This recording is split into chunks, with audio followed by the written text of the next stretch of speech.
Hello, everybody. Welcome to World 101 podcast. I'm your host, Eddie V. Joining me is once again Big Papa himself, Mr. Larry Giver. Bop, bop, bop, bop. Now you're going to hear that for the rest of the day. Oh, You're welcome. no. And I got the I got the coolest technology, Mr. Adrian Nieto.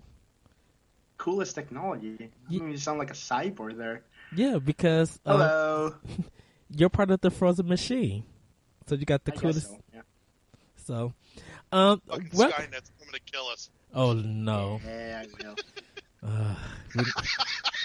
Just welcome everybody.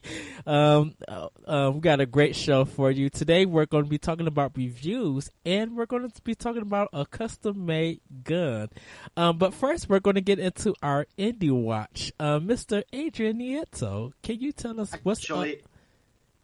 Actually, before we start with indie watch today, we have to say our happy birthdays to Edward. That is turning.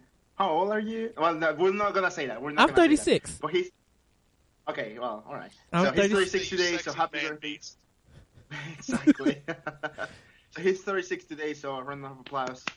Yay! Happy birthday! Thank you. You had cake already. I actually had ice cream and a cupcake. All right. So after I should get ice cream after this. Oh. I'm getting ice cream for you. Well, not for you, for me, but I'll eat it thinking of you. And I just want good chocolate cherry double dipped ice cream or cherry double dipped cherry chocolate ice cream. That's what I want. Sounds hardcore. I want some too now. All right, now let's get to business. So Indie Watch, yes, we're talking about Oxenfree today, which is a game made by. I want to say Midnight Studios, if I'm not mistaken. I believe so. You can look that up while I'll keep talking. Oxenfree came out this year on, I believe, February on both Xbox One and PC. And the reason why we're talking about this game, first I forgot to actually say, Indie Watch is a segment where we talk about indie games that we're excited about, that we're playing, or that are coming out, or that they're already out. So we're excited about them. So Oxenfree, the reason why I was so excited about it, I saw a preview on IGN.com, and I remember thinking, man, like this game graphics-wise looks really fantastic. It's like all hand-drawn animations for every single character, and it's point-and-click type of mystery thriller horror game. I think it's fair to say. I mean, the mechanics are very simple. You interact with things, you talk to people, and you're trying to get out of an island that is kind of like cursed or something. And this game is developed and published by Night School Studio. Night School, yeah, thank you. Yeah. Night School Studios, yeah. And they're ex-Telltale and ex-Disney developers. Yeah, which is, I mean, like it's hardcore, right? Like you know that those guys, they mean business. So it's I thought it was a really cool game, especially because in most point and click adventure games from back in the 80s and stuff like that, you will like interact with something and something will happen. You will talk to like a character and they will say something, but that was about it. It was very scripted and there was no like room for anything else. While Oxenfree, the cool thing about it is that whenever you're like walking these very big areas and interacting with these big things, there are your companions or your characters that you're with. They will say something, and you have like 3 or 4 or something different options that you can answer, and the conversation changes depending on what you said. It doesn't really affect, or at least it hasn't where I am right now. I have something between like 2 hours into the game or something like that. It hasn't affected any decision or anything in the game, but I just thought it was, it's kind of cool. Like, it feels like I'm playing this character, like I'm right there talking with this other character about, like, everything that's going around me, right? So I thought it was really cool. What do you guys think about, like, the graphics and the gameplay? If you guys saw any videos, I know you guys haven't played it, so let's just talk, like, graphics and stuff like that. I like the graphics. I like the art style that they decided to go with. It's kind of kiddie-ish. It almost is like kind of like a reading book for like a 3rd or 4th grade. greater. Just the way looking at the animation. I do have it on Xbox One, but I haven't started yet because I've been playing Shadow Complex Remaster and the Division. I've been playing that. But I did get it, and I am going to be started because you say it's a point and click adventure, and I'm starting to get into games like that, and I can't wait to really play. But yeah, the art style is really nice. Yeah, I think you nailed that with the description of like a fourth grade school book. Like it literally it looks a lot like that. So yeah, that's true. Nails it. Okay, what about you, Larry? I haven't gotten to look at anything on it because I've been busy playing this game called New Baby. Parenthood. Yeah, the ultimate game. That game. Oh, it's pretty hard. So we don't Larry, blame you for that. Larry, did you get the deluxe package? Yeah. Oh god. Yeah, I think the shipping weight was 9 pounds 11 ounces. Oh wow! Amazon will have charged you a lot for that. Holy moly!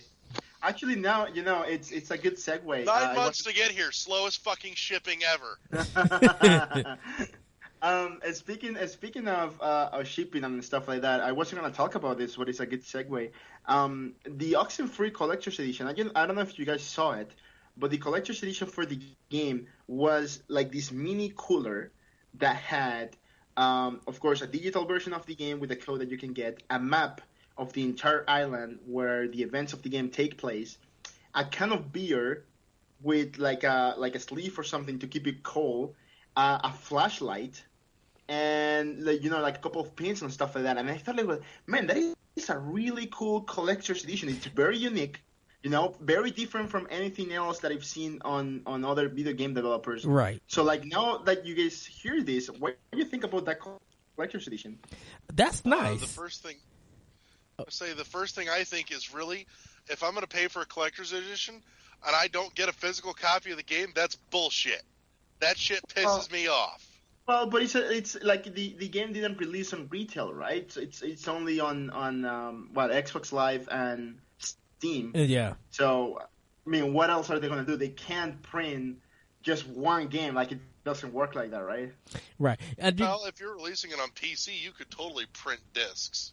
Well, you have to think indie developers versus AAA developer and publisher. They and you could say the same thing with Yacht Club with Shovel Knight, but with them, they had to make a lot of money for them to even make a physical copy, and they had to kind of raise the price for that. Where this game is just now coming out, they probably had to finance it themselves. Even with the Kickstarter money.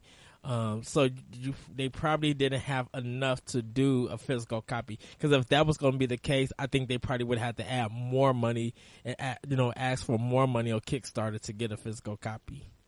So yeah, no, I agree. And let's face it, Larry, who on earth buys physical copies for PC games anymore? Like, who? You know what? I still like having physical copy. Even if it's PC, I still like having a physical copy. I agree. I love my physical copies. Every time I get a game, or I buy a used game or something that doesn't have like a case or something, I will just I won't even buy it. I'll just leave it. I like my complete physical experience. Right. That being said, though, like, if you go anywhere, any retail store, you go to GameStop, you go to Walmart, anywhere, Best Buy, the PC section, it's laughable. It's like there's like 3 games, and there's only major games, right? You have the most common ones, right? You have your Assassin's Creed, mostly Ubisoft games, actually, like Assassin's Creed, The Division, and whatnot.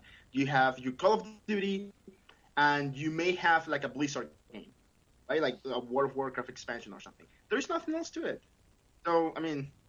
Well, it's because I still think it's a cool collector's edition. I mean, it's because of Steam itself. Why spend extra money into a physical copy that really people know that they're going to make more of their money if this comes to any kind of PC port? Might as well make it digitally, and might as well make it put it on the Steam platform, because Steam is a really big platform for a lot of PC players.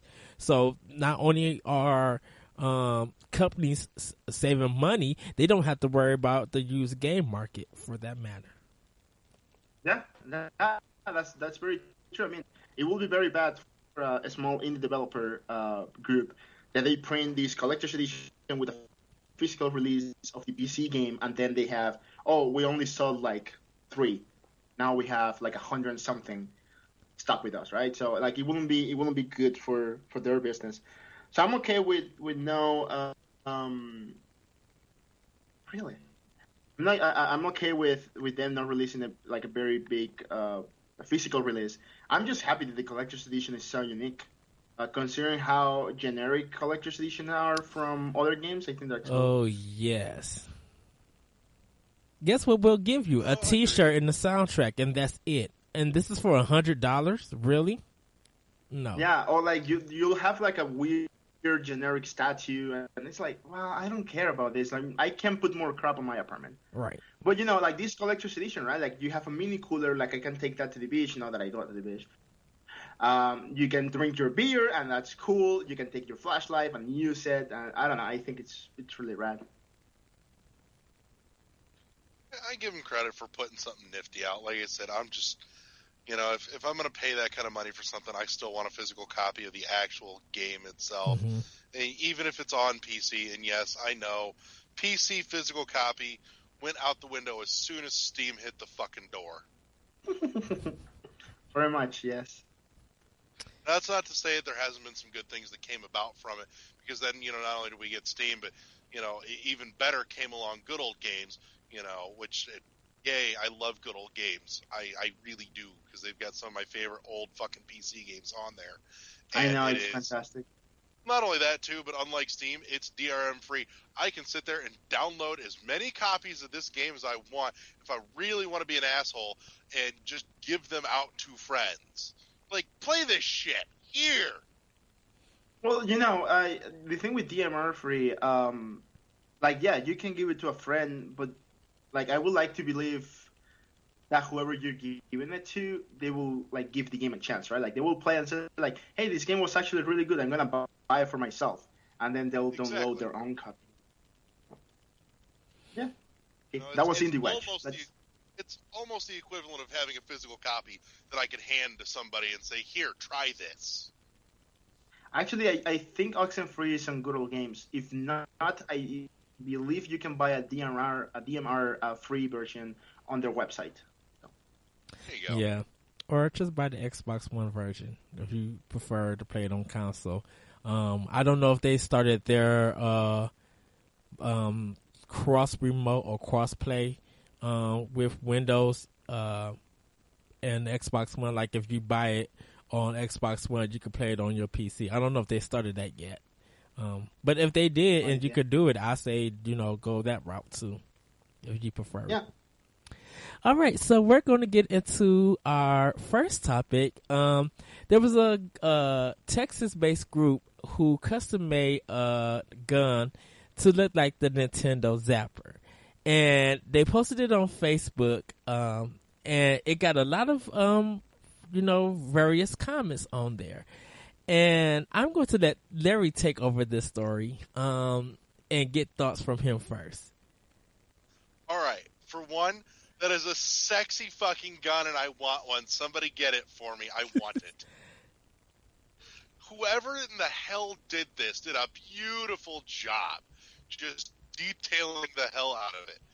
Now, from there, Yahoo posted an article talking about this, and they're like, well, this is why police officers, have to make split-second decisions. Is it a real gun? Is it a toy? I'm sitting here thinking, first of all, anybody who has the money to afford this is not going to end up in the hands of a child. I guarantee you, that's an expensive fucking custom, because they did some damn nice work on that. Second of all, anybody who has any interest in actually picking up said firearm is not going to use it as their everyday, carry piece. That's retarded. That's a showpiece that you take out to the range every once in a while when you've got some friends and you go, dude, check this shit out. It's awesome. You pull it out, you put off a couple clips through it, and you put it away again because you go, that's neat and it looks really fucking cool on my shelf, and that's it. You know, I'm sorry.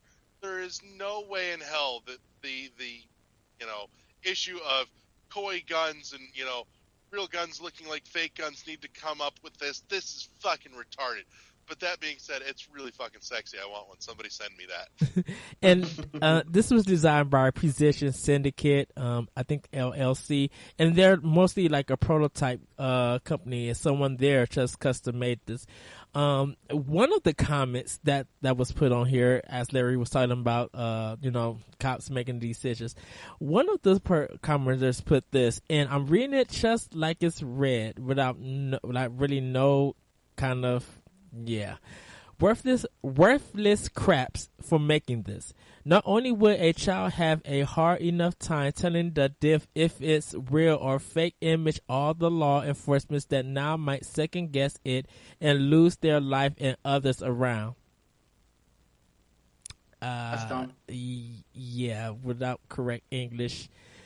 Posted to it. I think it looks really nice, and it's not a real gun. It's not a real gun. I mean, it's just saying it's a prototype. It's a real gun, but the way that it looks like they probably could put more detail. But it's just an idea of how a custom gun would look like as doing the Nintendo Zapper. They got the color scheme down, just straight down. They don't have the cling cling. I wish they kind of did have that. But yeah, they also posted a story about the 12-year-old last year who was killed to death by the police because they thought he had a real gun, but the kid had a toy gun. At my job, I actually get a lot of customers asking us why we don't sell real life looking guns because they need it for a play or something. Well, toy guns like that have been banned from toy stores. They can't sell them no more. You actually have to get a Nerf gun, and the Nerf gun has to be designed really kind of weird and wacky. It cannot look like a real gun. Yeah. Yeah, and it's a problem where people, uneducated people, think like a custom gun like this can possibly be mistaken with the plastic 30-something-year-old zapper. Like, that's just stupid, really. I mean, the zapper is longer, it's thinner. First of all, it's made of plastic, so it doesn't emit the same glow than the Glock. Because I think it's a Glock, if I'm not mistaken. Yeah, it's a Glock. Gun. It's a Glock. Yeah, exactly. That's a second Glock. So yeah, like the Glock, it's bigger and like thicker as well, right? Like it looks like an actual gun. Right. While the zapper gun looks like something you pull up just using like the worst things in your house. Like, let's face it, the zapper gun is an amazing piece of device. It looks cheap as shit. And the thing, I just cursed on my show. no, that's fine. And the thing about What the fuck that, are you cursing for? No, Larry, stop. well, the weird thing about it is just like how many kids know what the Nintendo Zapper even is or how it looks like, unless you probably played Smash Brothers or your parents or friends showed them that. A kid wouldn't know that. Like, what grown adult is going to leave a Glock that looks like the Zapper out in the open for a kid to show off or a kid to get to? In fact, you have to, I don't know if it's law or anything, but you have to buy a gun case to lock it. That's kind of required for you to even actually have one. Like, really? Like, okay, honey, we're going to... No, I think Larry nailed it when he said, like, this is a very nice looking modified gun that you just put on display. Like honestly, if it was me, if I was the one owning that gun, I wouldn't even take it to the range. Like, if I did, I would just like show it and then put it back, because like I wouldn't want it to like spoil or anything, right? So, I mean, I can understand people being afraid from stuff, but they need to be smart about what they're being afraid of. And think about it, like, if you shot somebody with the gun, do you get points? Like, do you imagine that? Like, oh my goodness, I just killed 6 people. I got 700 points in a bonus. Like, really? Yeah, Little 12-year-old Tommy on the playground. I shot Billy in the head. Where's he gonna respawn? Yeah. And do you have Well, and do you have to treat it like House of the Dead? Like if you run out of ammo, you just switch the gun off somewhere and then it comes back up. that's such a good game. Any more thoughts, everybody, before we get into our main topic? No, I just No, think I just the want gun one. looks cool. Yeah, the gun looks cool. I wouldn't want one. I'm not a gun fanatic. I really don't care. I'm more of a sword guy. So if someone creates, I mean, I've seen Master Sword replicas, but if someone nails like an actual replica that has the weight and everything, I'll probably buy that. That being said, oh, sorry. That being said, I think, man, I forgot what I was gonna go with this. No, never mind. I forgot what I was gonna say. Have you guys seen the Sega Master System gun? Oh God, that thing. Okay. That was the one that looked like an old 6-shooter, isn't it? Yes. So, a funny story. My brother had the Sega Master System. So, we got the gun because it came with the system, and we would play like a game called Gangster Town with it. And when you shot the gangsters, they have like rings and they would slide up. Well, while we were playing the gun, like sometimes it wouldn't shoot. For some unknown reason, we had to turn the gun upside down and shoot it upside down, and it would work. And we didn't know why. So we're shooting gangsters in Gangster Town with the gun upside down. I'm just like, huh? That's weird. And I actually that is actually very strange. I actually beat Gangster Town with an upside down gun. I'm dedicated. I'm so dedicated. I just remember what I was gonna say. The only thing I know about the Glock is that it sucks on Counter-Strike. So even if you acquire this gun, it will probably take you like 6 or 7 bullets to kill someone. Just saying. Oh my goodness. I could just... It's a very bad gun in the game. Oh wow. We was actually when me and my friends went out, we was actually playing Time Crisis 5, and I can't believe that they're still making that. And I was just like, wow, it's up to 5, and they changed the way that the game looks. Like you now have 2 pedals. You have one pedal to go left and one pedal to go right. And it was so weird seeing that. I'm like, goodness, Time Crisis have evolved to a whole different thing. I love gun games like that. Time Crisis was good. I don't think I've played anything other than 2 and 3 though. And I play all the House of the Dead ones on the Dreamcast and the Overkill one on Wii. I played them on the arcades. That's the only place I play them. Well, let's get into our main discussion. We're talking about reviews. And we were talking on Facebook on... and I know Larry has his ultimate plan for reviews. So we're going to say that for later. But we was talking about reviews. Reviews are one of the most controversial things about video games, in my opinion. Because for some unknown reason, a lot of people like to skip the text and look at the number or look at the grade. And as gamers, I just want to know why we do that. So my first question to you guys is, what are the purpose for video game reviews or just reviews in general? Like, what do you think the purpose is for them? I think the purpose is to, help the customers make an informed decision, right? Without video game reviews, there won't be like YouTube videos for parents. Oh, Adrian? Adrian? So I think they're fairly important. Adrian, do you have to say that again? You kind of froze. Oh, that's fine. So I think the purpose of video game reviews is to help customers make an informed decision.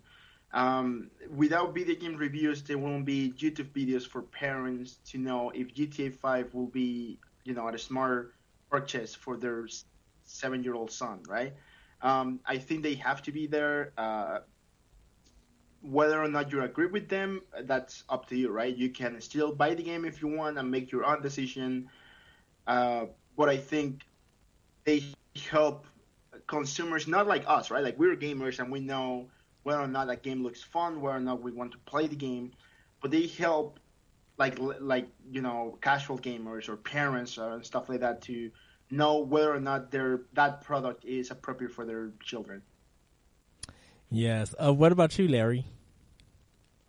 I'm going to say, before you even get into the use of a review, there's a fundamental step that comes first that almost nobody fucking talks about. Know your reviewer. Know the fucking source. That is absolutely important. Because for God's sakes, if you're going to sit there and read a review about a game that you're excited about, and it was reviewed by somebody that we'll say it's a long established series, and it's reviewed by somebody that hates the fucking series and everything that it stands for, why would you read and or use that review? This person has a set of tastes that obviously don't match up with yours. Find a reviewer whose tastes generally fall in line with yours. Start there. As far as the use of the review, I generally have my mind made up whether or not I'm going to buy something by the time it comes out.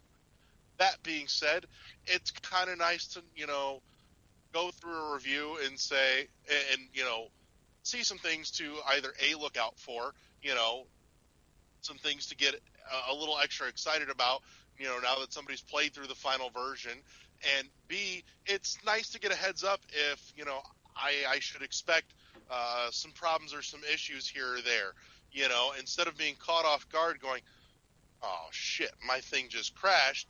It's nice to know if something's a little bit buggy, and then I kind of temper my expectations to go along with that. And at that point, my experience is not nearly as marred by it because I knew what I was walking into from the get-go. There are instances where I'll read a review and on something that I was looking forward to, and by the time it comes out and I read the review, I find out in the review that the game's completely butt-fucked broken, then I won't pick it up. That'll stop me. I'll go, well, I was excited, but shit's broke. I'll wait till it's $5 in a used bin somewhere, and then maybe I'll put myself through it just to get the experience. But if it's completely, broke-ass experience, then I'm not going to drop $40 to $60 on a new game for it, But if it's a case of, okay, I should expect a hiccup or two here or here, then it's nice to know that walking in. That helps me enjoy it a little bit better because I'm not caught off guard, when I've got that heads up. And I like how when reviewers, when they talk about the review, they say that even though a game might get a 10 or A+, it doesn't mean that the game is perfect. And I think there are some people in the community who wants a game to be completely perfect, where there's just a whole bunch of pros and have no cons. You're not going to have that. Definitely in the modern age of gaming now. If you want to take, for example, Aliens Colonial Marines, how the trailer kind of tricked everybody into thinking of what the game is going to be. And then when the review actually came out, it came out when the game came out. So they was expecting people to go off what the trailer was and pick up the game and sell it without reading the review. Definitely when a game like Alien Colonial Marines has an embargo that you cannot put your review out till actually maybe around 10 or 11 o'clock in the morning. Well, don't forget that a lot of reviews that come out might have different time zones. So you won't know anything. So all you could be based off of is the trailer that you see. And definitely for me, when it comes to like Nintendo, like I know I'm going to get a great product because of the games that they purchased in the past. Where something like Ubisoft, I'm definitely going to wait to the review because of their products not being good. Oh, Pikachu, Pika Pika. Why do you guys think the number system is so important in reviews? Like, why do people really skip the text? And even with your because your advice, Larry, is really good. Know who your reviewer is, and if they like that kind of genre or not. Why do you think the number game is like so important to reviews? Because people want justification. They want to feel, they want to feel that they're right. That they're excited about a game, and they just want somebody, to fucking agree with them. It's ridiculous, and frankly, and we'll get to it, but the number system, that 100-point or 10-point or 50-point or 5-point scale needs to go out the fucking window. I believe the number system is something you take with you when you're talking to your friends. Like, hey, I love this game, and it got, like a 10 or like a 9 or something, and on IGN. You should totally check it out because, it must be a good game if they're giving it like a high review, and I like it, right? So some people are moved by the number. I don't think I am. For example, Paper Mario, Mario and Luigi paper game for the 3DS got like a very low score on many websites recently. But I was like, well, you know what? Whatever. I don't really care about the number. Like, I played the game, I had fun, and even though I agree with some of the points they say, I still think the game is worth checking. So yeah, like I'm not one that cares for the number. I care more about like the experience. If I see a review, if I read a review, and just like Larry said, it's like buggy or broken, then that made me not want to get the game. But if what you're saying is like, oh, it's too short, that matter. Why is that important? How much money did I pay? Like, did I pay $60 and it's like a 3-hour game? Well, maybe that may be a little too much. But did I had a good experience? Like, did I enjoy my time, those 3 hours for $60? Then maybe it was worth it, right? Like, I paid $20 an hour for like a really good experience. So Right. maybe it's not that bad. And definitely people continue to look at Metacritic and be like, well, that's kind of the defining number for this game.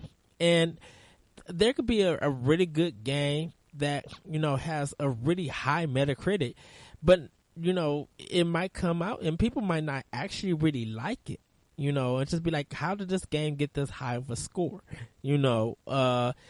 Definitely for me, I like reading the text first before I look at the score and look at the pros and cons. Because I read reviews definitely from IGN. I read them from Destructoid. I listen to like Jim Sterling, like when he does his reviews. Polygon, I read it from. Like even in like the MVC video game book club or just the community, and like even beyond the stuff, I listen to different people's opinions about a certain game and try to hear their pros and cons. And definitely for me, if I look like that's going to be interested in that type of game, I definitely pick it up and I would give my own impressions. I don't try to give a review because I'm not definitely for me, I'm not a professional reviewer, but I like to see where some of their pros and cons are at that other people have been talking about. To me personally, like the number game doesn't really matter because some people would ignore the number game. Definitely with me working in retail and I have to sell that type of game, I have to go off reviews and like their number score and tell people, well, this got a 7.5, but it's still good. I did pick it up and I did play it and it's worth the purchase. And some people be like, well, because you said it was a 7.5, I'm not interested in that. And definitely for me, I think it is important for some people. I think depending on what the site is, and I think wasn't Edge one of the sites that said they was getting rid of the number game, or some kind of magazine or website said they was getting rid of numbers, and when they put out the review out, it was just going to be text, and people actually got mad about that. Like they wanted a number to be attached of it because they felt like with a number attached for it, it'll let me know if I want the game or not. Yeah, and I remember when a Splatoon got reviewed and it got but like a 7.8 or something like Yeah. that. And everybody was just like raging about it. I was like, well, what's the matter though? Like, why does it matter that it got a 7.8? In my heart, I think Splatoon is a fantastic game. For me, it's something that I enjoy playing. So for me, it's a 10. Why does it matter if it's a 7.8 on a website? Like, what's the problem? Just move on, play the game. Like, why is this making your decision so important? I think Splatoon's a really hard one to gauge, though, because when that came out, that's a really tough thing to really review, because there was a very limited amount of content on the disc, but we knew that there was more coming and that there was, more free shit coming, no less. They were going to keep building on it. It's just that, what was there on the disc to review at time of release was so limited, and that was taken into consideration in the review. And so it's kind of a torn. It's like, what we have is not a lot, but we know there's more coming, but we can't review what we don't have yet. And as a result, it's one of the very few cases where IGN turned around, almost 6-8 months later and re-reviewed it when the bulk of all the content had actually come out finally. Right. They said, okay, we've got the majority, if not all, of what's going to be out for this game. And it significantly changed the landscape of that game itself, including, the modes that they added, as well as the maps and the weapons and everything else that they added into that. And that really did merit a re-review. And they addressed it, and they did it. Yeah, and definitely with to me personally, when the demo came out for to test their online, and people were actually able to get in, I think that kind of sold people where they didn't even need to care what the number was for the review. People were just like, "Wow, I'm having like tons of fun of this. I really want this game." Like people were trying to master the demo of the game, and they wish that they kept it longer. Yeah, I mean, I was on the boat of please do not re-review this game. They did it anyway, and people were still mad that they didn't get like a higher number. That's when I get mad about stuff, right? It's like, well, it's whatever, man. Just move on already. Yeah, well, it got to be reviewed. I bought it on day one. I had to have it because when I tried to actually I was just like, I don't want to play the demo. I just want the game right now because I would rather have, be able to play all of my friends to keep playing without worrying about the online having problems or anything like that. It's good that they did the demo to test it and get things together, and they got it together and just going online and having fun with friends for hours upon hours. Like that was what I cared about. If reviews didn't have a number scale or a grade 6 scale, does the reader have a right to demand one? Like do people feel like that they need to have one? Like nope. People do not have the right to demand something they're getting for free. You don't have the right. If you're paying review, it's different. But you're going to a website that you're accessing for free, and you're reading the review for free. So you don't have any right to demand your review to have a number. I think that's stupid and good. Larry? That sounds terrible. Stop it. Yeah, that sounds terrible. That sound is awful. I'm going to reach through the microphone and cut you. Knock it off. Who? You were moving all the shit around. Oh. Mute the microphone next time. Ciao, bye. Oh, go ahead, Larry. No. Finish moving your shit so that we can hear it first. I did. Let's move. Okay. But no, and Adrian is exactly right. Not that you could hear anything that he fucking said. Yeah. But no, I mean, you have... Let's talk about fucking entitlement, because that's exactly what that shit is. People bitch when there's not a number because that means they have to read something, and reading's hard.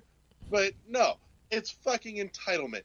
Unless you are paying a subscription for some site's reviews, and it is a format that is structured and promised to you that it'll have a number for as much as that number fucking does or does not mean, no, there is exactly zero right to bitch. Yep, I agree. Because they feel like that if they have that number, they could use that number in an argument. Well, this website gave it that, so that's why this game is garbage. Okay, did you read any of the context that was in the story? No, I didn't read it, but it's because it got this number. That's what makes it garbage. So I don't think you can call a game garbage unless you play it. If you play the game and you have the experience of it being garbage, then cool, you were right. The game was garbage. But if you read a review and the reviewer said, "Oh, this game is awful," and then you go around saying the game is awful, then you're stupid and you don't deserve reviews anymore. I will, yeah, because Grand Theft Auto. I just insult the reviewers. No, because I know Grand Theft Auto 5 shouldn't got the score that it got. But I'll leave that to another day. Why is word of mouth taken as the use to buy something over the professional reviews on sites and magazines? Like, why is it that if a person say, well, this game is good or this game is good, you should buy it? Why is that taken as more important over a professional review? Sorry. I guess I'll go ahead now that I'm talking. I think it's more personal, right? In my case, for example, I have a very strict and detailed, video game taste that doesn't go with everything. For example, I can't give you a formal opinion on first-person shooters or racing games or sports games for that matter, right? So if you ask me hey, should I buy the latest NHL 17? I'll be honestly, dude, I don't know. I haven't played one since 2003, so I don't know how much the games have changed or anything.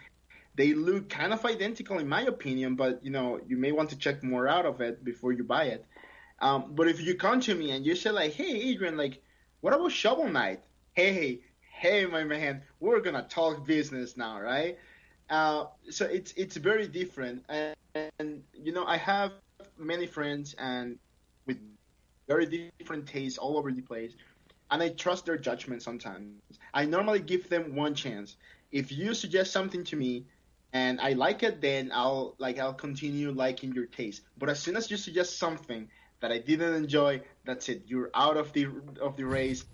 I'll never trust your opinion again. I don't care what you say. And it's basically it, right? That it's a personal touch that you're putting on the game, right? How many people have I not told about Shovel Knight? I've gotten at least we did about 10 minutes in episode 3 about Shovel Knight alone. Yeah, exactly, right? So I got I think 5 or 6 people into Shovel Knight just by talking about it, right? Just by saying hey, you should play this game. It's awesome because of this and this and that. So go and buy it right now. So that just shows you how a personal review can influence whether or not you buy a game. Larry? Yeah, and for me, the other thing too is that, and very much what I was saying earlier plays into this. Know your reviewer, and in this case, when it's word of mouth, your reviewer so much better because it's somebody that you know personally, and not just a personality or a logo on a website that's giving you the review. It's somebody that you know. You know what they play on a regular basis. You play fucking games with them. You know that somewhere there's a shared taste, or what the difference of opinion is. And on a side note, why are we talking about hockey? Because there hasn't been a relevant fucking hockey game since the Sega Genesis. Well, that's the last time a hockey game was good. Was that Wayne Gretzky? In Canada. It was the first sport that came to my mind. That is true. You guys are known for some good hockey in Canada. Yeah, there you go. My friend was actually in Canada. He got to see one of the games in Toronto. I don't know what team it was, but he got to go see it. I've been meaning to go to a hockey game. I hope I can either this year or next. I would really like to see a hockey game live. Is it Wayne Gretzky for the Sega Genesis, or NHL, or the EA one? I think Gretzky was on Genesis way back in the day. Hmm. And Adrian, if you ever come down and visit, we'll take you over to the Compton Ice Arena over at Notre Dame for a hockey game. Sure, I'm down for that. I'm thinking I'm So, gonna. Yeah. we're a stone's throw from Notre Dame campus, so we'll take you. Nice. I think that with the word of mouth, you just like you guys said, you know this person very well, you know they taste, and so you take it. I think sometimes for me, word of mouth is not good enough. Because definitely when I'm selling a game and telling a person about it, and I give them like the full stuff that they love, they be like, "No, because the game got too much reading, so I'm not gonna get it." Like, why even ask me about my opinion about a game if I'm giving you the stuff that you like, that fits your taste, and you just, throw it over your head and just be like, I'm not going to take it anyway. But you ask for the question about the game. Like, why would you even ask? So definitely for me, unless you're interested, unless that's your taste in your own personal library, don't ask me if it's good or not, because my thing is to be like, I'll say that it's good, I'll give you what it is, and if you don't take it, then you're a person that just be like, you know what, don't even ask me. Read the review, rent the game, and see for yourself, or go online and play the demo. Like, download the demo if they have it. That's my thing. Speaking of demos, actually, sorry, just a go quick ahead. segue. Speaking of demos, but man, like more games need demos. Like there is not enough demos for games anymore. I mean, yes, you can get play the beta right now, right? But that's just for like a multiplayer aspect of the game, right? Like no, give me a demo of the single player content. Let me know how the game is and how the game feels, so I can know whether or not I'm gonna like it. I actually think demos are more important than a number or a review or anything, because if you play the demo, you can play a demo for like half an hour, or something like that, and then you can say like, hey, I was very much into this. I wanna play some more, right? So more demos out there, Well, please. because with demos, they See, want and to there, sell the game on the multiplayer. They don't want to sell it on the single player because they know that single player is not strong. Well, then I bring don't your want to A buy game. a game on the multiplayer. I want to buy it on the single player. Yeah, And exactly. a lot of people want that. A lot of people be like, you cannot sell me a game on multiplayer alone. Because once you cut the servers, what do I have? Yeah, that's true.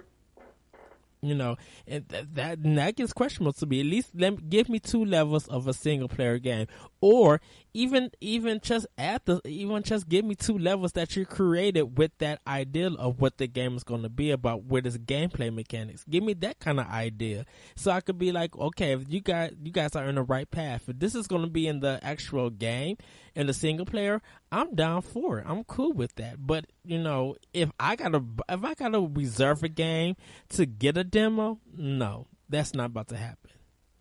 Yeah, no, I don't agree on those either. So, See, I miss the go heyday of ahead. like the 360, because every game coming out had a fucking demo on Xbox Live, and now that shit's all gone. It used to be, it didn't matter if it was a live arcade game or if it was a full retail game. Everything coming out had a demo. I could try anything, and it was great. And they even announced that over here, the demo's available. Go and try the demo. Now, Hell yeah. now Nintendo. That's a company that's confident in their product. Yeah, exactly. I mean, if you're not putting a good product out there, or if you're scared that a demo is gonna drive away customers, then why are you putting this game out at all? What's the point, right? Because they think that they could, like I said, they think they could sell you on multiplayer. And I'm like, sometimes that multiplayer is not enough. And sometimes multiplayer is not the factor that's doing it. People want to play single player. They don't want to stay on playing multiplayer, because some people are just like, they hate going online and playing with strangers. Yeah.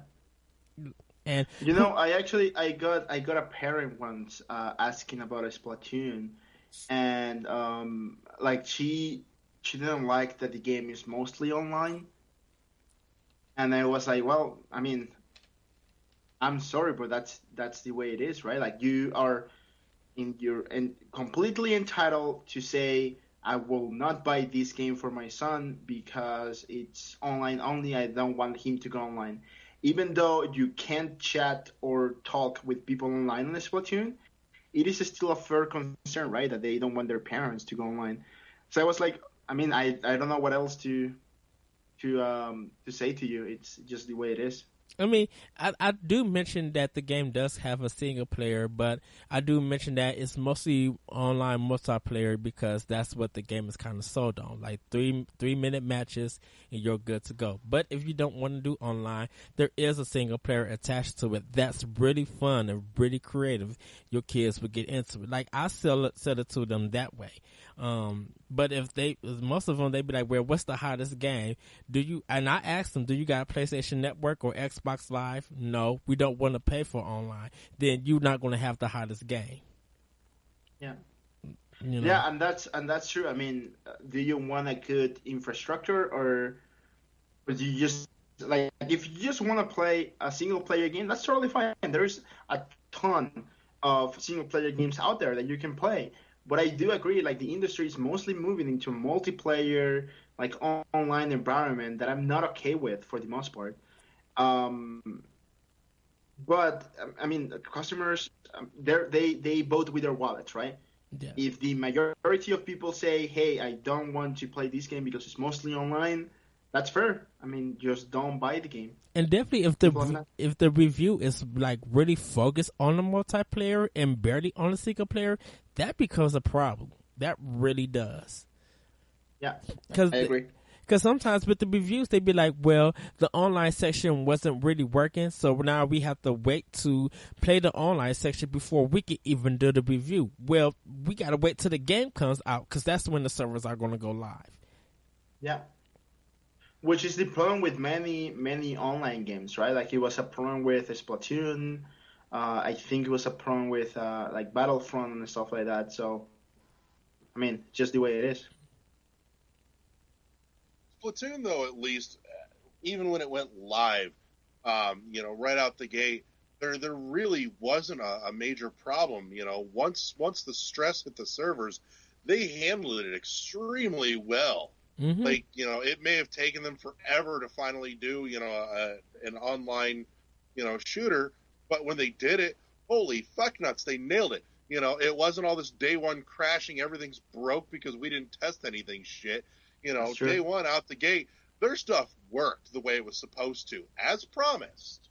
And I love reading people's tweets and stuff. Be like, yeah, I was going to play 15 minutes of Splatoon.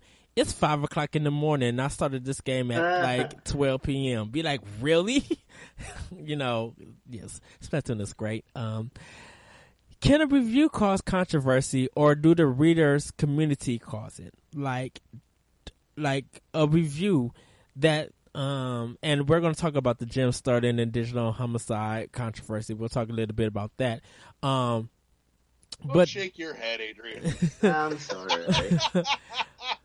But does a review cause controversy? Like when people don't agree with a reviewer because they gave another game that's in that same genre a higher rating, and gave this thing a lower rating, even though they might do the same things. Like, do you think that's like very big? Like, is it important or anything like that? I think it's the community that causes the controversy. I mean, like the biggest controversy that I can think of in the recent years was the Mass Effect 3 ending, and how people were like, they felt betrayed because this game got like a very high review, and it was like the ending of Shepard and the Mass Effect franchise, and they were like, well, but you didn't tell me anything about the ending, so now I need to bitch about it.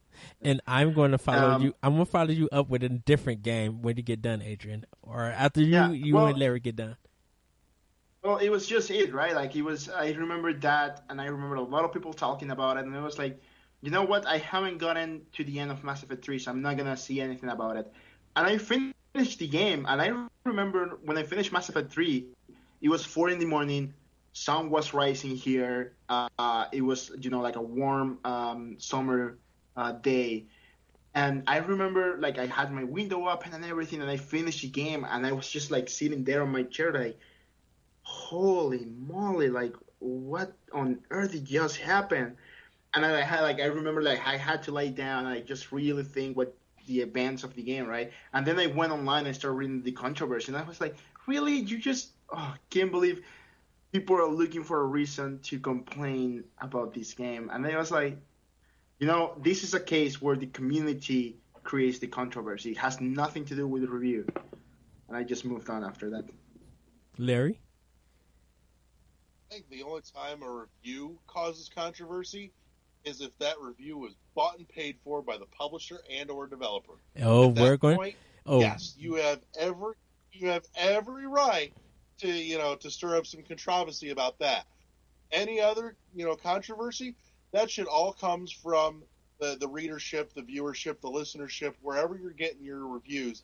The only controversy that comes around is when they bitch because whatever their website or venue of choice is didn't give the game that they wanted or that they were excited about, didn't give it a perfect fucking 10, and they're butthurt for some reason, which makes no sense because until you bought the game, you have no investment in it.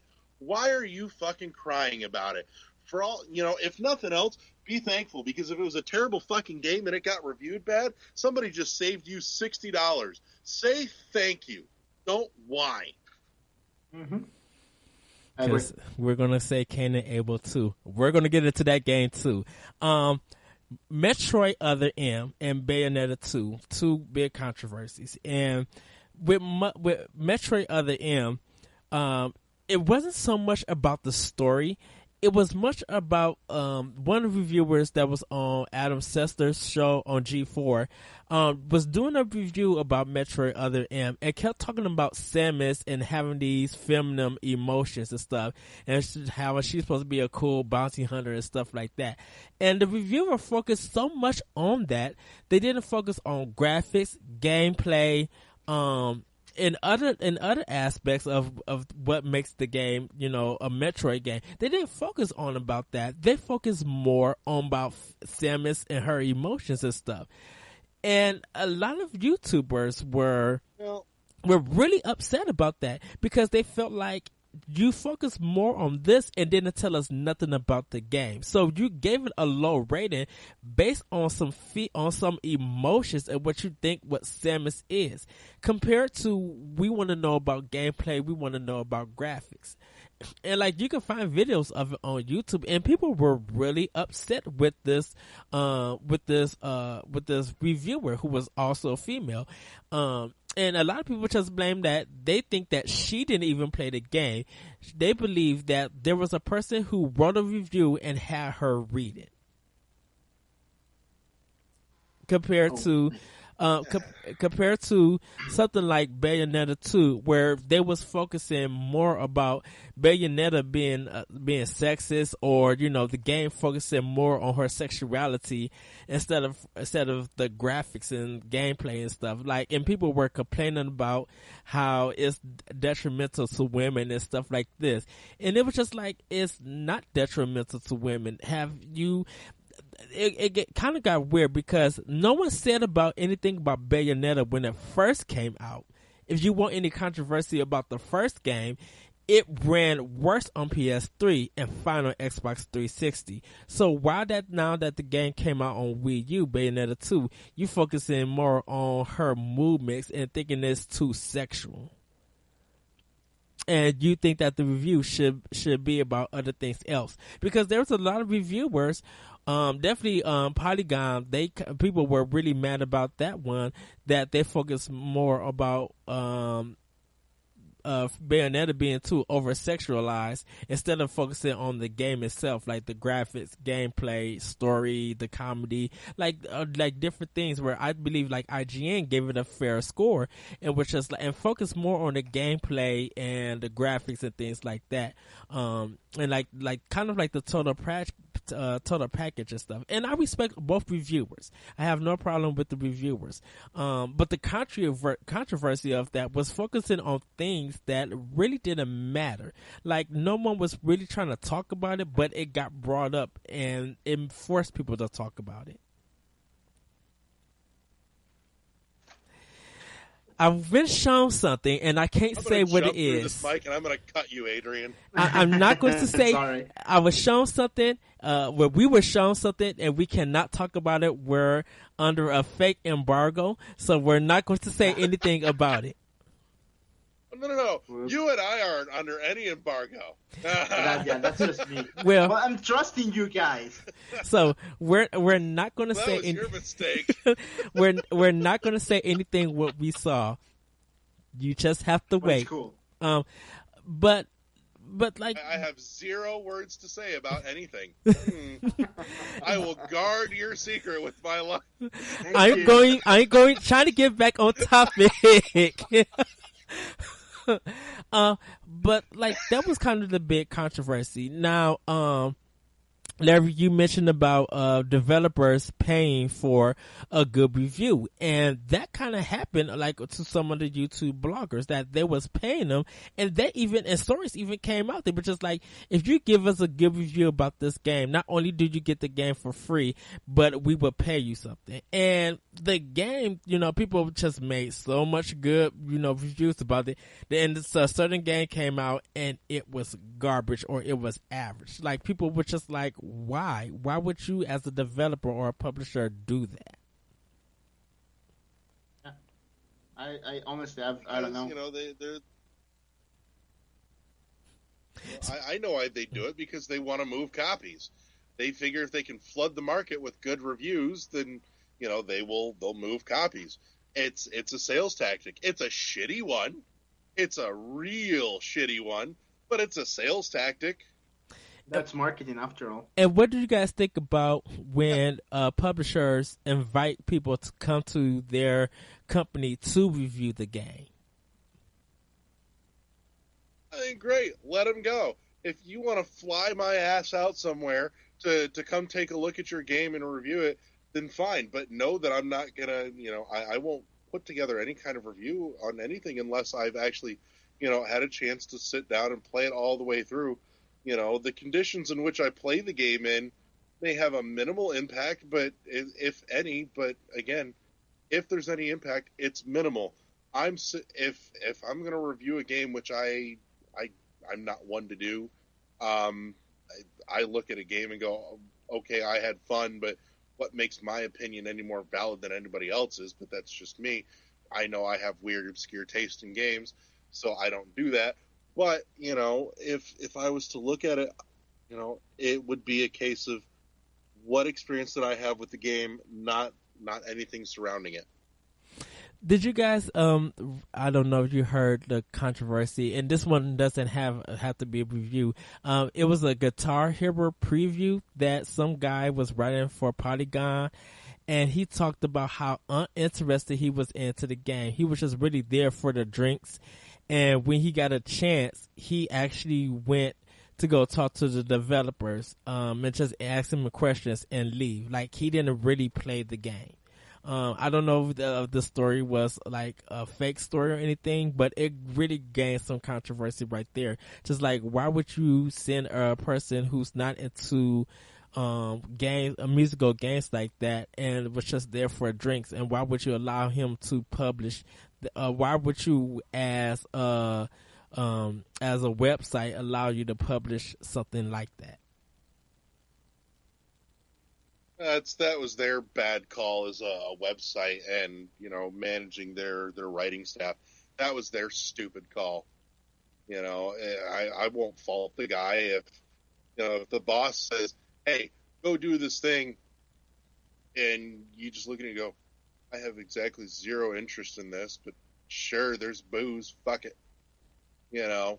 Somebody in the, in management there made a terrible fucking call, and that's on their shoulders, not the guy who went there. I mean, it's a job, right? So if you're told to do something, you gotta do it. You may not like it, but you just gotta do it. Yeah, I don't know how I feel about those kind of events. I'm one that is very like secretive about their work. Like whenever I'm working, like I even at my office, right? Like I have my computer just in the right angle so nobody can see what I'm doing. That's just the type of person I am. So if someone flies me somewhere to do a review on site, I will say like, well, I mean, I'll do it if I'm legally binded to do so, but I probably won't like it, and I'll probably won't even do like a full review until I'm back to my office and do it there. How did you guys think about and we're gonna move after this question. What did you guys think about IGN when they did the Destiny review, when they were showing the game, like kind of streaming it, and then when they finally got to the end and beat it, they wrote up the review and like delivered it after I think after the game came out or something like that. And it got like sixes. It's like I think it got like a 6.0 or 6.8. Like it looked like what they wrote for it and what they were streaming looked good, and they kind of sounded hype. But then after when the review finally came out, they just said it was like average. Like, do you guys think that reviews should be done in that way or anything? I don't know. I think reviews should be done however the company decides them to do it, right? For example, Bobby Pauls of the Geek Guru, right? He started doing not like reviews, more of like seal of approvals to games, Mm-hmm. and I kind of like that. He just like he plays the game and he basically tells us like, hey, whether or not he likes it, and I think that's fantastic. It's really good. It's very to the point. He like explained the thing he likes or the things he didn't like, and then he gives a seal of approval or not to the game. Very easy and very straightforward. So, What about you, Larry? I didn't follow any of the Destiny stuff because honestly, I had exactly zero interest in Destiny. I looked at it and went, "Oh, look, online shooter thing. Don't care. Click off." But that being said, Yes. as far as what this the seal of approval thing goes, it's not a bad idea by any stretch. But again, just like what we talked about earlier, it doesn't mean a damn thing unless you know the reviewer. You have to know his taste to see if, and it might be a case of honestly where, he says, I fucking hated this game. But if you know that reviewer and you know that his tastes are exactly opposite yours, that's your cue to go out and buy it. that's true. That's very true. So our next question. Bad review Oh, can go ahead. be just as useful or encouraging to go out and buy a game as a good review. All depends on the reviewer.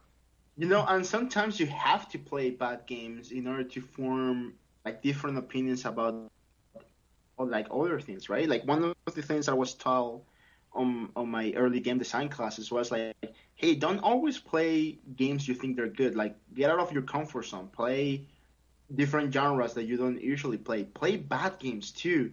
You have no idea how much you can learn from playing a bad game. And it may not be like a bad game because like a reviewer said that it was a bad game. It would maybe be like a bad game because you played it and you thought it was a bad game. So that was like a very important lesson that I really take to heart. It's like if I'm playing a game that I don't think is good, I'm normally thinking, what did this company do wrong, and how will I improve it if I was making it again?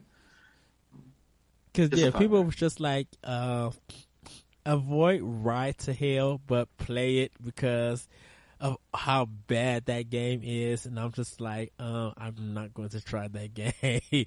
I believe y'all, this game looks like garbage, and I'm gonna leave it at that.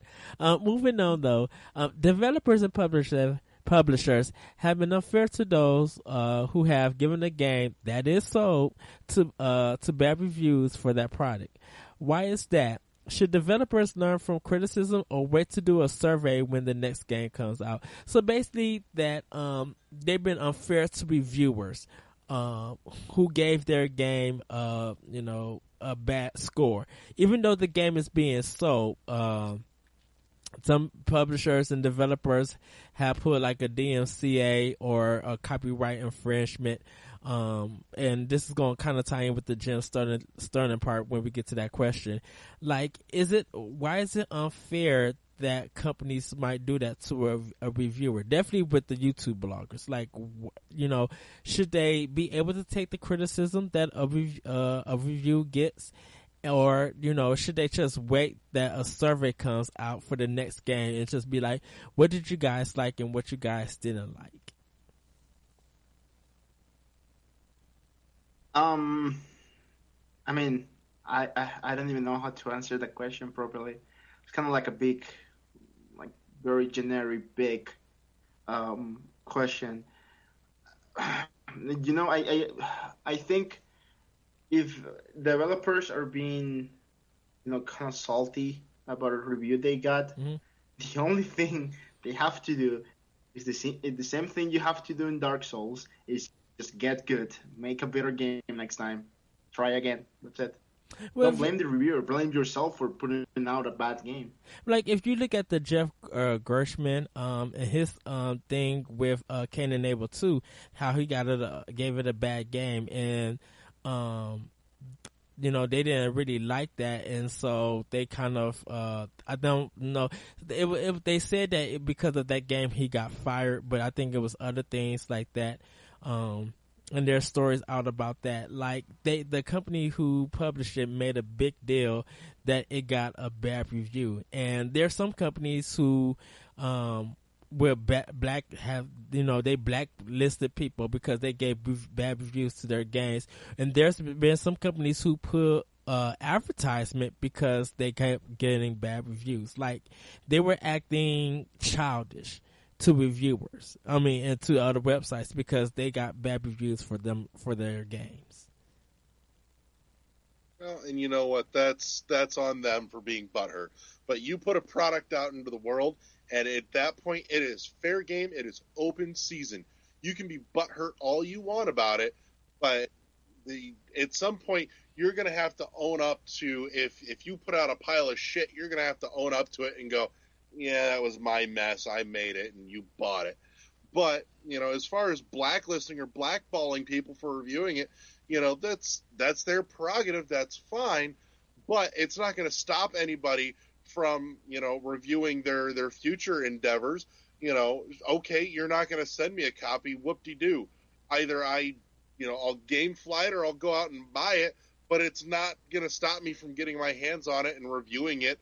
The only thing that you're doing at that point by blacklisting somebody is potentially negatively slanting their forward-going reviews on any other product that you put out, because you got butthurt and said that I'm not going to deal with you anymore.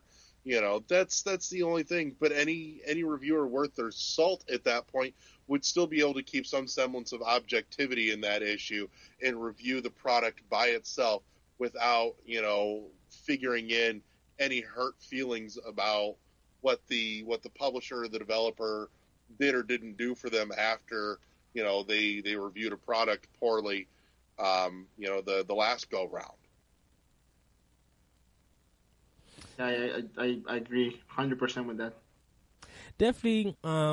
Let's say, for example, Ubisoft, like, even though they get good reviews or decent reviews, I think people are very wary of them because of their Assassin's Creed brand being so buggy, and the way that they treated that Rainbow Six game that came out. Like, they didn't put no single player; they only made it online, and how quickly people left that.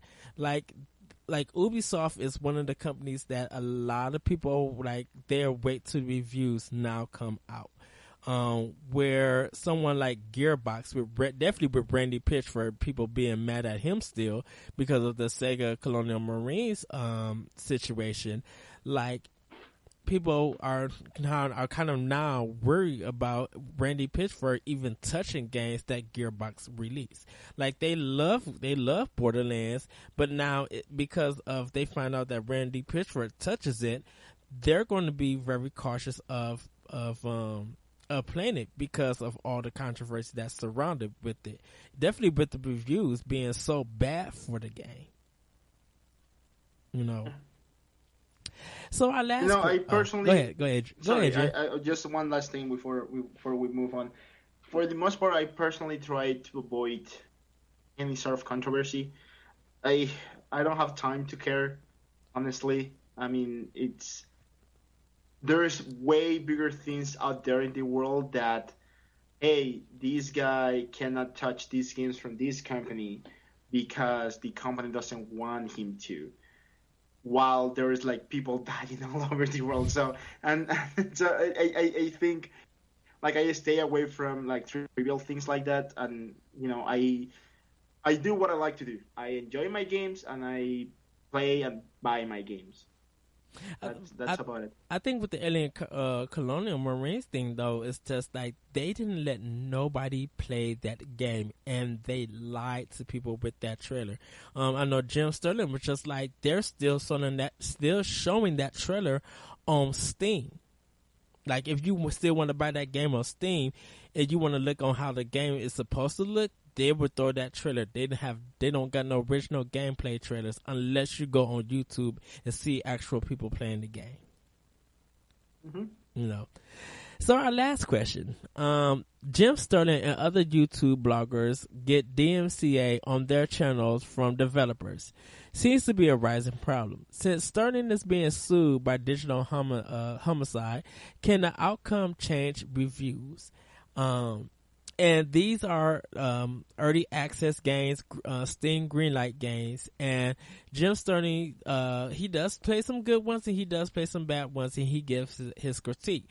If he pays for them, does he have a right to be actually, does a company have a right to DMCA somebody and claim copyright infringement over a bad review? And if Digital Homicide, who's suing Jim Sterling for emotional distress and the lack of sales and stuff like that because of his reviews, if they win, can this change how companies review a game? I told you guys probably what I think about this whole situation. But it's not something that I'm comfortable saying publicly, so I'm just gonna stay away from this question and let you guys talk. Well. Do you think that it could change reviews, Adrian? It might, but anything can though. Like any situation can change the way reviews are done. Larry's gonna enlighten us with how reviews will change. So that's something. Well, Larry, let's hear your thoughts first on the Jim Sterling part, and then we'll definitely get into, because I want to hear what you have to say. All right, full disclosure: Jim Sterling is my fucking spirit animal. I love his content. Now, granted, I appreciate the general obnoxious, weird, and abrasive mannerisms, but that's just my sense of humor. Now, taking Jim Sterling out of the equation altogether, looking at it from a strictly legal standpoint. 1, Digital Homicide put a product into the marketplace, into the wild. 2, somebody bought it. It was purchased. It was paid for. They weren't given it with any stipulation saying that you can't talk about it. We don't want your opinion floating around about it. No.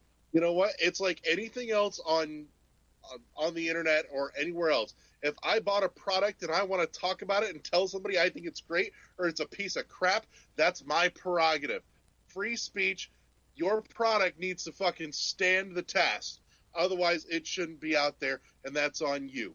Now, that being said, what Digital Homicide is trying to do is bloody ridiculous, and I can only fathom how much they paid a lawyer to take this piece of crap case. They haven't. When, frankly, even better. I can't wait for a judge to look at this and laugh them out of the courtroom and go, "You're stupid. Get out." There has been no more information about if the course of the case has been actually been moved to court. The lawyer who wants it wants to charge them $75,000, and they went online to do a GoFundMe account so they can have people pay for the lawyer. But if you're suing somebody for $10 million and you don't have a lawyer or even have enough to get a lawyer, how are you going to sue somebody? But in addition, the only possible leg that digital homicide has to stand on is this. If this shit is up on YouTube and he's using footage from digital homicides games, that's the only leg that they could possibly have to stand on, because they can go, "You didn't have permission to use footage of our shit." That's copyright infringement. Anything else is out the window. Actually, if that was in it's print not. or if that was in audio. Actually, it's not. When fair use is criticism is covered under fair use, because he's using it to give his opinion, to not really saying that not really to downplay the game or stuff. Then, and definitely if they're making allegations about Jim Sterling ruining their product, and the product is unplayable, Jim Sterling has the right to do that because he brought the product. Now, with digital homicide, even if he brought the product, they're supposed to be going back to those games and fixing them to make it better. That's what Steam Greenlight is. It's to show you, give you an idea of what the game is. If it's interested, the money that you get from people buying it is supposed to go towards developing more about that game. What Digital Homicide is doing is buying assets off of Unity, doing something together, and releasing it as a full game. Bugs, broken, and everything. Like, they're not going back to fix the game. Oh yeah, no, and there is now and always will be shady fucking developers out there that are hell bent on selling you garbage, and that's just the nature of the beast. We as intelligent gamers have over time, developed kind of that sixth sense, and where we can look at something and go, not with the 10-foot pole, but there's still plenty of other people, especially on mobile markets like iPhone and the Google Play Store, where there's all kinds of garbage out there. But at the very least, and I'm not saying it's okay, but you can at least mitigate the damage done, knowing that most of the crap that's out there that, the soccer moms are going to buy are maybe 99 cents or $1.99 on whatever marketplace you're buying it on your phone. And, that's not going to break the bank. It's not like paying 10, 15, 20 bucks or more for a game, that's supposed to be at least of mediocre quality, if not more so, and getting something that's a complete piece of garbage. Yeah. So, okay. So Larry's advice. This is Larry Vice Corner. How should reviews be done? The final reveal. How should they be done? All right. Plain and simple. Here's how you fix reviews and make them 100% more useful. The 10-point or whatever point scale any site uses, throw that shit out the window. Here's how you make a review stand the test of time. Replace it with a dollar amount. How much is that game worth? At what price point should that game be bought? Plain and simple. If you put out a $60 game and there's maybe 4 hours worth of content, there's a good chance it might not be worth $60. I might buy it for $20 or $30. I'll give that game a score of $20 or $30, and that tells me that at $20 or $30, that game is totally worth your money. That's what's fucking important. Hold on. Coming from that though, I bought Shovel Knight for $15, but I will totally pay like $60 for it. How would that work though? Because I'm giving That's the I'm giving absolute the game epitome more. of glowing review. If I got a game for $15 that I'd have paid $60 for, I would happily I'd review it at $60 because plain and simple, I would have paid $60 for it. It doesn't mean that I have to pay $60 for it. It just means that I'm getting that much more value for my money. I'm gonna start doing that. It makes sense in every direction. I win the internet. I fixed video game reviews for everybody. You're all welcome. There you go. I'll be okay with that. I'm gonna start reviewing games with the dollar amount now. You can't beat it. It's brilliant. I will fully toot my own horn on this. I know brilliance when it falls out of my mouth. So review a game with an actual dollar price point. Would you do it like about like a game that's? Would you say like it's worth the full price, or would you after that would you just be like it's worth like $40 is for something that's average, like a budget title game, and then something that's like really garbage, just they like look pay $5.99 at a bargain bin at GameStop or a garage sale. Like I said, every game is, it can very well be reviewed on its own merits. And again, it's just as important, even with this scale, it's just as important to know your reviewer, to know what they value, and take that in context with that review. But, if somebody out there, if their tastes fall exactly in line with me, and I review a game at $5.99, then, yeah, I would tell that person, okay, your taste is the same as mine. You're probably not going to get $60 worth out of this game. Now, if you happen to see it in a bargain bin somewhere for 5 cents. Hello? Oh. But, there's no losing with this. Plain and simple. So anyone who hasn't picked up unfettered brilliance. Anyone who hasn't picked up Grand Theft Auto 5, if it's on sale for $9.99, get it. There you go. See, for you, $10 would have been $10. You would have felt absolutely satisfied with your purchase. More than $10, you felt like you paid too much. If you paid less than $10, you felt like you got a great deal because you got more content and more value out of it than what you paid for it. Now, we didn't talk about DLC, and pretty much DLC doesn't really need to be reviewed. If they let you know what you're getting at the time before the game comes out, it'll be up to you if you want to buy it or not. I know there are people who do reviews for DLC if it's worth the purchase or not. I just feel like something like that is kind of minor. Like, that one you could be like word of mouth if it's worth to get or not, or just see, like you could hear like people give impressions of it, but it'll be up to you if you want the DLC or not. So. I think it depends on the DLC. Some DLC is just that. It's minor. It's little bitty, add-ons. Other DLC are huge chunks of game that you're adding on.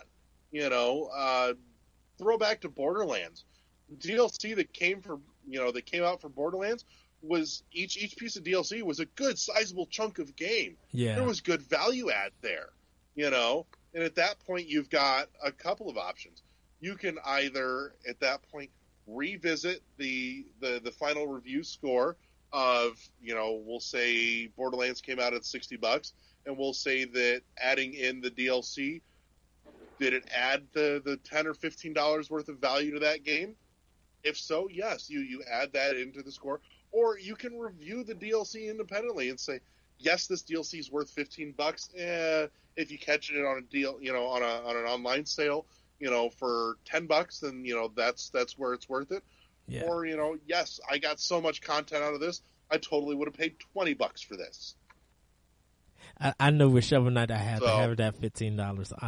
It was just the hard thing about Shovel Knight was which platform to get it on, and I was just like, I'm sorry, I gotta go with Wii U.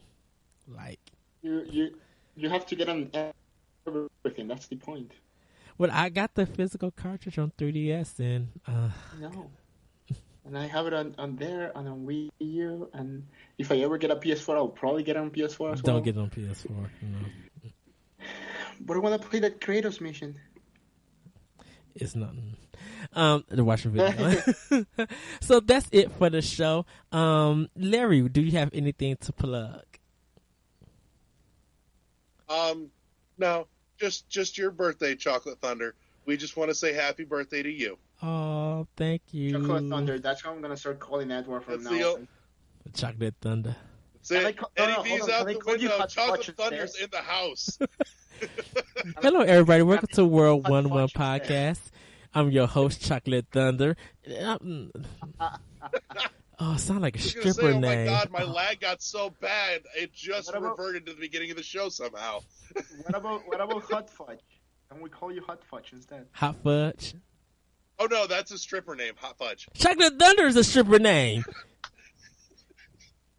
No, Welcome Chocolate to Thunder's Stripper just awesome. Name Hot Podcast. Fudge is totally a stripper name. What'd you say, Adrian? I'm your host, Fat Canadian, and joining me is Hot Fudge.